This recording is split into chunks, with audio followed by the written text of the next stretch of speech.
Bonjour, monsieur, dame. Bonjour. Bonjour, monsieur dame. C'est vous. Le soleil arrive. Ah ouais, on est en plein soleil. Oui. Hello, I'm Jill Sainsbury and welcome to What Did You Actually Learn?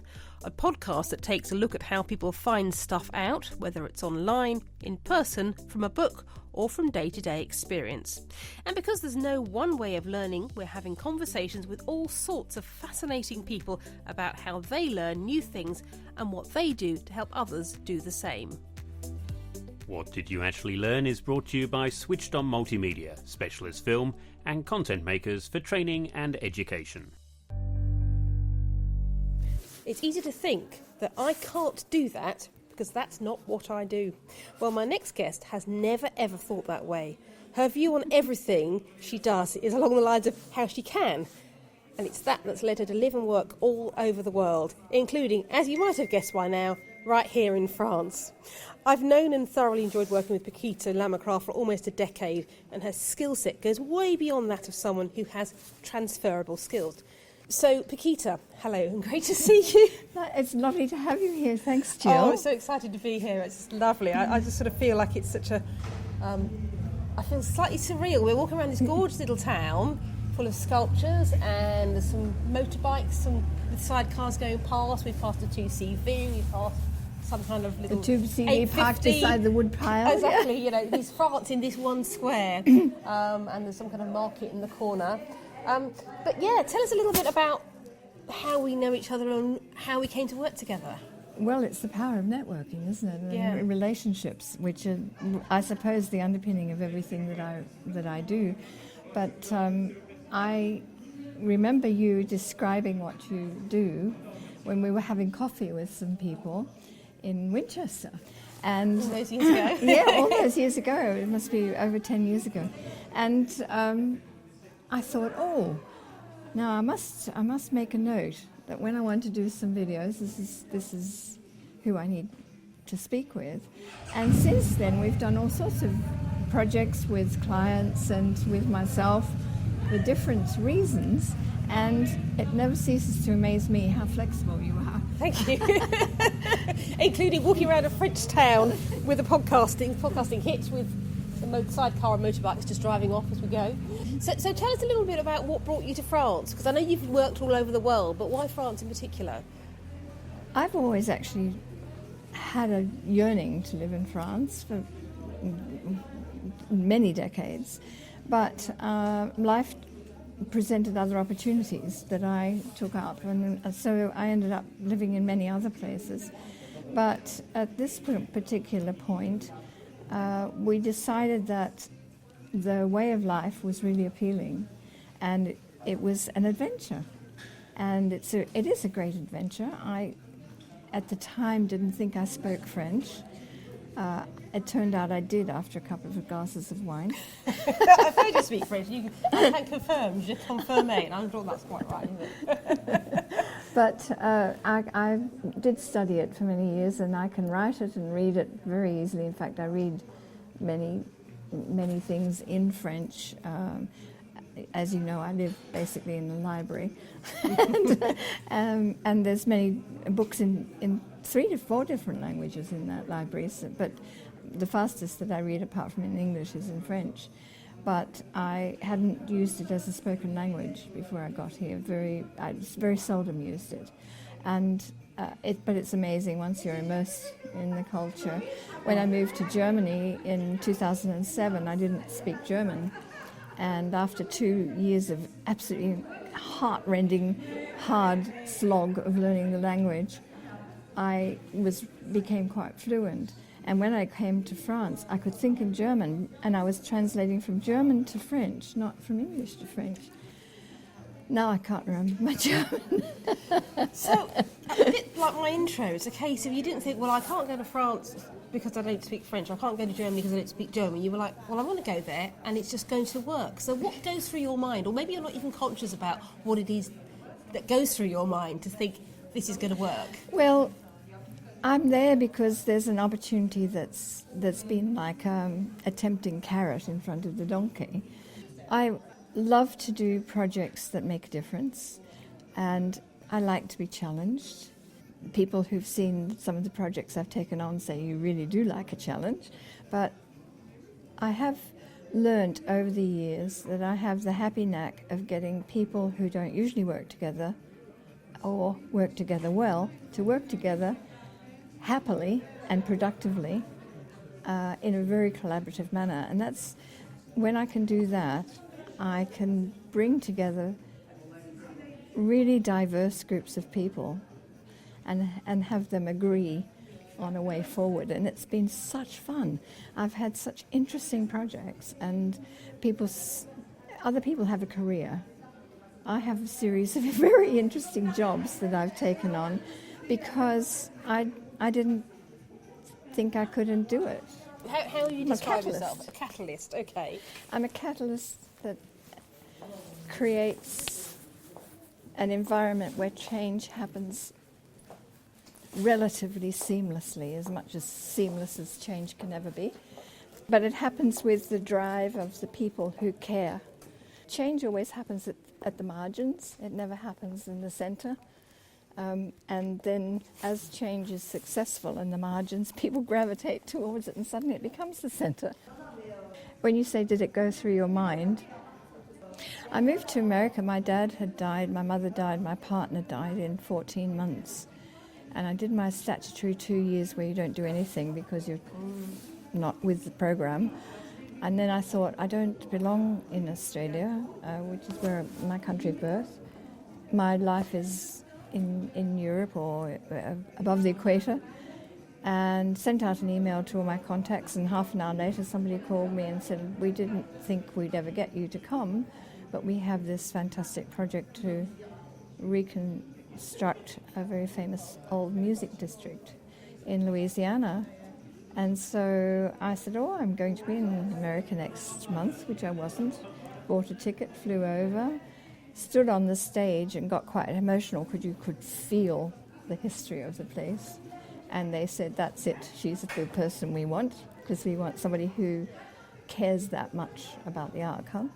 And I sold everything and moved to do that work, which in turn then led me to working in New Orleans, doing the music and film strategy for New Orleans, on which their complete economies bounded back from. But it was because everybody held the future of that project. There was no one to lead it. The people led it. And it was brilliant. But had I not taken that opportunity, so many of the other things wouldn't have transpired. So one thing leads to another. Are you an expert trainer or teaching professional? Do you need to share your knowledge online but don't want to be stuck in a slide deck? Or could you do with some lively and engaging video or other content to help illustrate what you're delivering in the lecture theatre or boardroom? Switched On Multimedia are specialist film and content makers for training and education. We know how to engage an audience, how to get to the point, and how to create learning that sticks. Message us using the link below to start the conversation. We're on a trail of cat sculptures, aren't we? See, there's one up there, one in the window there, one up on the side. Cat-size sculptures of cats. Oh, look, there's the 2CV and with the wood pile. Isn't that marvellous? I mean, that's a French. That's so French, yes. It's fabulous, isn't it? And so they've done, and there's one here, look, see? Okay, yeah, it's going. Yes. Oh, there's one next to it as well. Yeah. So there's one coming out of a sort of A round hole. round hole, and one going in. Yes. And as you travel through the city, you find them in odd little spaces. This is also very French with the sidecar. So there's a motorbike coming up the side path. There's another one. Oh, they're all arriving. Oh, of course. Start recording and suddenly lots of motorbikes appear, but we're in France, so that's fine. We can get away with it. So give me an example of the kinds of changes that you have brought about or helped bring about. It goes from small rural towns or cities that have had their economies completely changed by the fact that the main employers have upped and left, and they have to find a new reason for being, and helping them to find what the core is that they could do together. working with in regional development with whole regions. Oh, we have a real cat here. Not just a sculptured one. And I've worked in global corporations with workplace transformation. I worked in Abu Dhabi and Doha, working with major IT transformation. And in those teams, I had 14 people of different nationalities. So challenges no two to them. projects are the same. I mean, they aren't No. anyway, but actually when you're swapping countries, you've got to learn a new culture or a new language, a way of working, and you seem to take all that in your stride. But I'm guessing you've learnt over the years. Do you know what's the glue? Subconsciously, maybe? Do you know what's the glue? Go on then. Sense of humour. Yeah, okay. Here's another sculptured cat on the top of this yes, gateway. the black one this time. The not taking myself too seriously and not pretending that I'm an expert, but I'm a very good researcher. Mm-hmm. And when I went to one project, no one could work out what the problem was and why the client wouldn't sign the contract, because the company had been working with them for 18 months. And I went out to see, my boss said, see if you can do something, which is a sort of an all-encompassing challenge. And the problem was that everybody was looking at the change that had been requested. They weren't looking at why that change had been requested and how it would interact with the production system. Mm-hmm. And everyone kept telling me, no, the production system's it's out of scope. And when I did my presentation, having done my research, all they wanted to know was that we understood that if we did everything perfectly, but things couldn't speak to the production system, it was academic. And no one had tweaked that. No. And it's because I'd worked in North America in oil and gas, I'd worked in all sorts of different sectors that I could see that. Whereas the people who were there they missed that key point. And I think that's the benefit of having worked in different types of industries, different countries, different cultures, is you have a helicopter view of how things look. So are there particular types of projects that you particularly enjoy doing, or it doesn't matter because everyone is enjoyable because it is different, and that's what you love, it's because it's different and varied? I really enjoy helping people to realise how much knowledge they have at their fingertips that they haven't recognised before. So it's, I suppose, the power of asking the right questions. So many things people can't progress because they're stuck. Yeah. And they're stuck because it's somebody else's fault. Why isn't someone? Why isn't the government? We need more money. And we don't need more money most of the time. We need to rethink what it is we're trying to achieve. Look at what we've got that we can use without anyone's permission. It might be networks or knowledge or facilities. And how can we put that together? It's an Apollo 13 problem. Okay. What have we got? Elaborate, yes. What have we got? Yes. We've got a problem. What do we have? And how can we put that together cleverly to solve the problem? And that's what I love. It's so exciting because people come out with the most amazing things and they don't think it's valuable. And you think, no, it's really valuable. And they light up. And then they go, well, actually, I've also got, and pull something else out of their pocket. Yes. It's terrific. And sometimes the results aren't what you expect, I suppose. Seldom. Yes. And I always say to clients, if you think that you know where this will go, then I give you pause right now, because it will go where you didn't anticipate, and it will go at a speed that might be quite uncomfortable, because once people get fired up and they see a way forward that they can do just by grouping together with all of the things they have at their disposal. It's really creative. Yes. And when you think about all innovation, it really is a sort of link and leverage of things that are already there. It's just doing it differently. And I love that part of it. So, as you know in the podcast, we always ask people a bit about what you've learnt, about a good advice, bad advice. So let's start with, what's the best piece of advice you've ever been given? Oh, that's an easy one. My mother taught me, never write anything you do not expect to see in the headlines tomorrow. Oh, well, that is very one for the age, and yet she was obviously pre-email and Yeah, social media. And absolutely. And Yes. Many's the time I've drafted something and thought, take a deep breath. If this was in the headlines tomorrow, is this the way you would express it? And it's a really good cautionary piece of advice. Absolutely. Right, the worst piece of advice, and did you follow it? The worst piece of advice I had was that I wasn't here to get results. I was here to write a strategy, and I thought that was, And they said to me, "You're not here. That's not why you're here." And I said to them, "Can I put that on my resume?" and then we had to sort of sit down and explain. But that was, we write strategies. We put them on a shelf. How dare you get results as you're writing the strategy? So I don't know. I've had some people tell me, "Well, let's face it, we can't do it." And the last thing we always ask is what did you actually learn?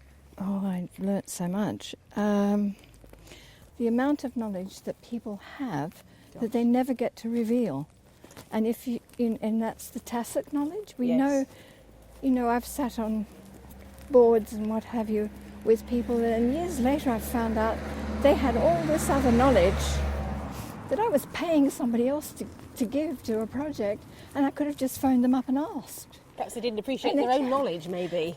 We don't. As individuals, we're focused on the knowledge that's necessary for the role we're in, and we don't realise how the crossover of knowledge that we have in other hobbies or passions or interests or previous jobs or all sorts of different fields where you gather knowledge. It's amazing. And I think that's the thing I've learned that's the most valuable, is how much of that richness of knowledge needs to be tapped into. Because at the moment, the challenges that we're facing in the world, they're not things we know how to do. We don't know how to do, because they're complex, they're made up of things that are intertwined, hard to untangle. There's no single person who's got any answer. And it's bringing people together collectively to untangle, to identify what are the simple things with all of the knowledge we've got that we could do.